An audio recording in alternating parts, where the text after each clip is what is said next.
வணக்கம். நான் இந்தியாவின் குடியரசுத் தலைவர். என்னைப் பற்றிய கான்ஸ்டிடியூஷனல் ஆர்டிகல்ஸ் பற்றி பார்ப்போம்.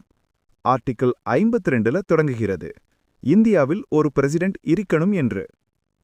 நாட்டின் அனைத்து எக்ஸிகியூட்டிவ் பவர்ஸை ஆர்டிகிள் 53 என்னிடம் வைச்சிருக்கிறது. ஆனால் நான் அதை பிரைம் மினிஸ்டர் சொன்னால்தான் பயன்படுத்துவேன். என்னை நீங்கள் டைரக்டா தேர்வு செய்ய மாட்டீர்கள். ஆர்டிகிள் 54 படி எம்எல்ஏக்களும் எம்பிக்களும் சேர்ந்த எலக்டோரல் காலேஜ் தான் என்னை தேர்வு செய்கிறது.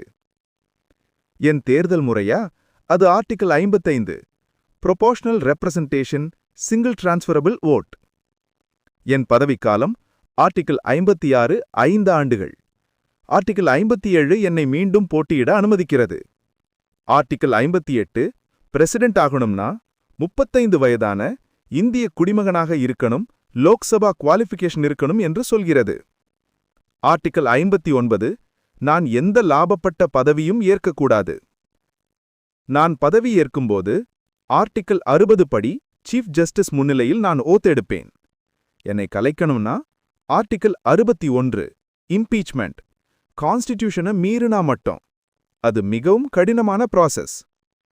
பதவி காலியாகினால் அல்லது நான் வேலை செய்ய முடியாத நிலை என்றால் ஆர்டிகிள் 65 படி வைஸ் பிரசிடென்ட் ஆக்டிங் பிரசிடென்ட் ஆகுவார். ஆர்டிகிள் 62 6 மாதத்துக்குள் புதிய பிரசிடென்ட் தேர்வு கட்டாயம். எனக்கு ஒரு சிறப்பு ஜுடிஷியல் பவர் இருக்கு. ஆர்டிகிள் 72 படி டெத் சென்டென்ஸ் கூட மன்னிக்கலாம்.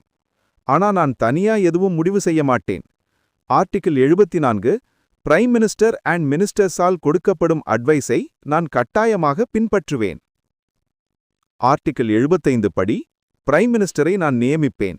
மினிஸ்டர்ஸை பிஎம் பரிந்துரைக்கிறது போல நியமிப்பேன். முக்கிய முடிவுகள் எல்லாம் என்னிடம் வந்து சேரணும்.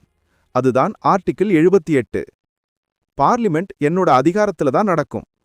ஆர்டிகிள் 85 நான் லோக்சபா ராஜ்யசபா கூட்டத்தை கூப்பிடுவேன், ஒத்திவைப்பேன். ஒரு பில் சட்டமாக வேண்டுமா? ஆர்டிகிள் 111 என் அசென்ட் தேவை. ரிட்டர்ன் பண்ணும் பவரும் எனக்கு இருக்கு. பட்ஜெட்டா?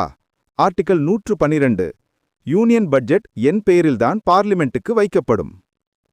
பார்லிமெண்ட் கூட்டம் இல்லாத நேரம் நான் உடனடி சட்டம் செய்ய வேண்டியது வந்தால் ஆர்டிகிள் 123 பயன்படுத்தி ஆர்டினன்ஸ் விடுவேன். தேசிய முக்கிய விஷயங்களில் கிளாரிஃபிகேஷன் வேண்டுமானால் ஆர்டிகிள் 143 படி சுப்ரீம் கோர்ட்டின் ஒப்பீனியனை நான் கேட்கலாம். இதுவே நான் இந்தியாவின் பிரசிடென்ட் என்ற எனது ஆர்டிகல்ஸ்.